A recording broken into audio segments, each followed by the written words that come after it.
I just turned 30. I was born and raised in DC. Been working in education since I graduated from college. I would say personally, I'm curious about the world, and I like to, I'm an introvert naturally, but I also like to take the opportunities to get to know people. Who is Rachel Thomas?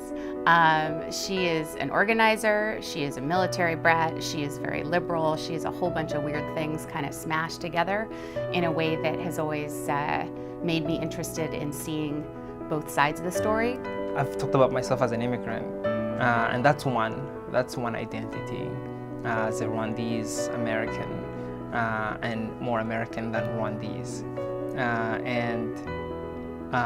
But the Rwandan piece that remains is the history of having escaped the genocide with my family, and having seen the ravages of war, and fled to another country, Congo, which had the same experience, and the story of immigrants is having to start from scratch. How else would I describe myself? Mom, working professional, converted Jew, container of multitudes. I had been really looking in my own life for a long time for more ways to be something beyond a good white person, right? To actually be an active ally, and wanting to, have that conversation with folks and look for those opportunities. When we talk about what is Connect and what is the model, I think the vast majority of that credit goes to Sheryl. So Sheryl has founded Minion of Thinkers, which facilitated conversation about important social and ethical issues within the Jewish community, and she wanted to do equally substantive conversations, but interracially. There are a few key components of what I always wanted in those spaces that I think we pulled into this space. The first is that it's lay-led. We as individuals and as a collective are grappling with information and experiences together. The second is that there's no ideological or political framework. So you don't have to believe a certain thing coming into the space. And then the other piece is that it's sustained. We have a cohort model. We have the same people who we select, and they continue with us every month through this journey. We built this Connect cohort around Carol Anderson's book, White Rage, The Unspoken Truth of Our Racial Divide. One thing that I was thinking about that was clear was the thesis of the book, the sort of white rage as this constant reaction or response to Black advancement.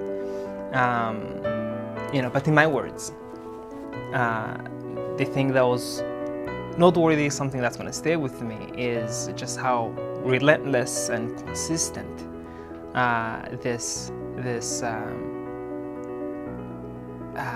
just this massive resistance to keeping Black people in this country down. Like how consistent that has been over the history of this country.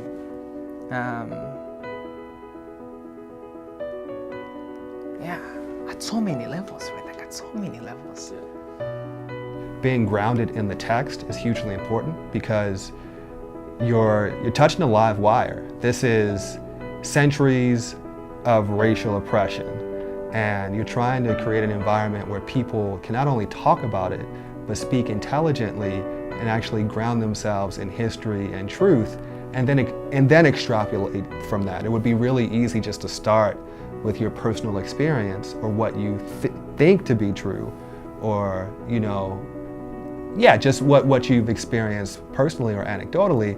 But it's another thing altogether to commit yourself to study and then use that as the base. It just seemed like a good way to frame the conversation as opposed to just everybody getting in a room and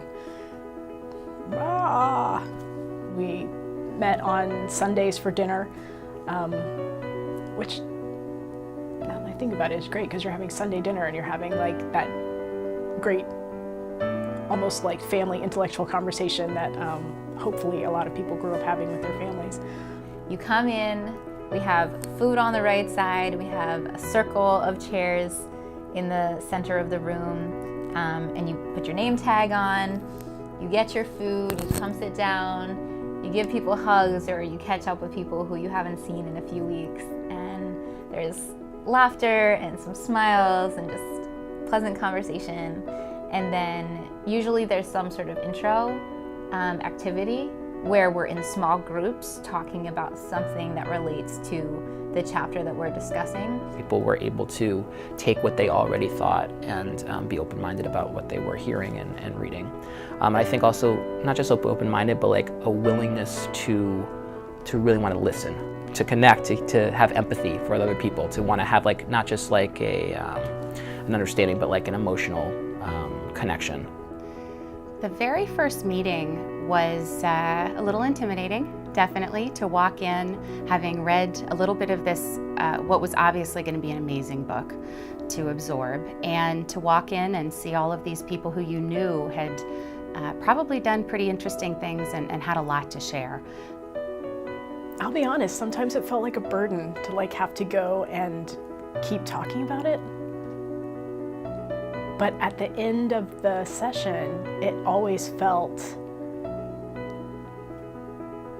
you know, even if the conversation was really heavy and dark, because sometimes it was, but even if that happened, like it always felt better to talk it out. A lot of that challenge, that discomfort, was feeling like I was wholly unprepared to have a valid viewpoint on these things, being one of the white ladies in the room, right? But at the same time, I feel really strongly that that keeps a lot of great conversations from happening, right? A lot of good white folk who are just feeling as though they shouldn't have an opinion here. It is wrong to sort of speak in that space. And I think that keeps them from being really active allies, right? And so, or you know, sort of change makers in a way that's really important.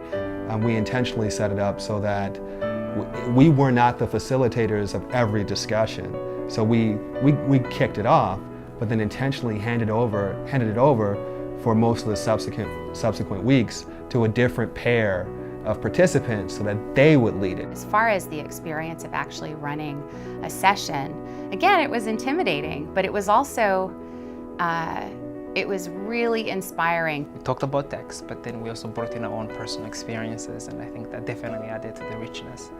I talked to other people in my life about what I was reading.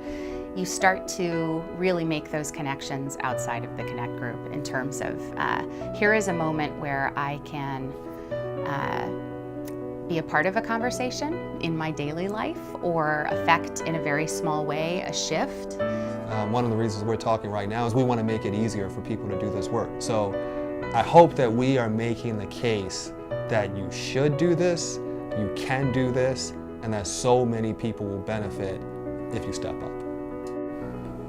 I also feel sort of emboldened and empowered to speak my voice, speak my truth, to be less apologetic, to be less self-conscious as a white person in the racial justice space, to be less self-conscious as a Jewish person in the racial justice space. If you're living in America, whether you're a citizen or an immigrant, if you're living here, you really need to have the opportunity to learn the history and experience it to the same level of depth that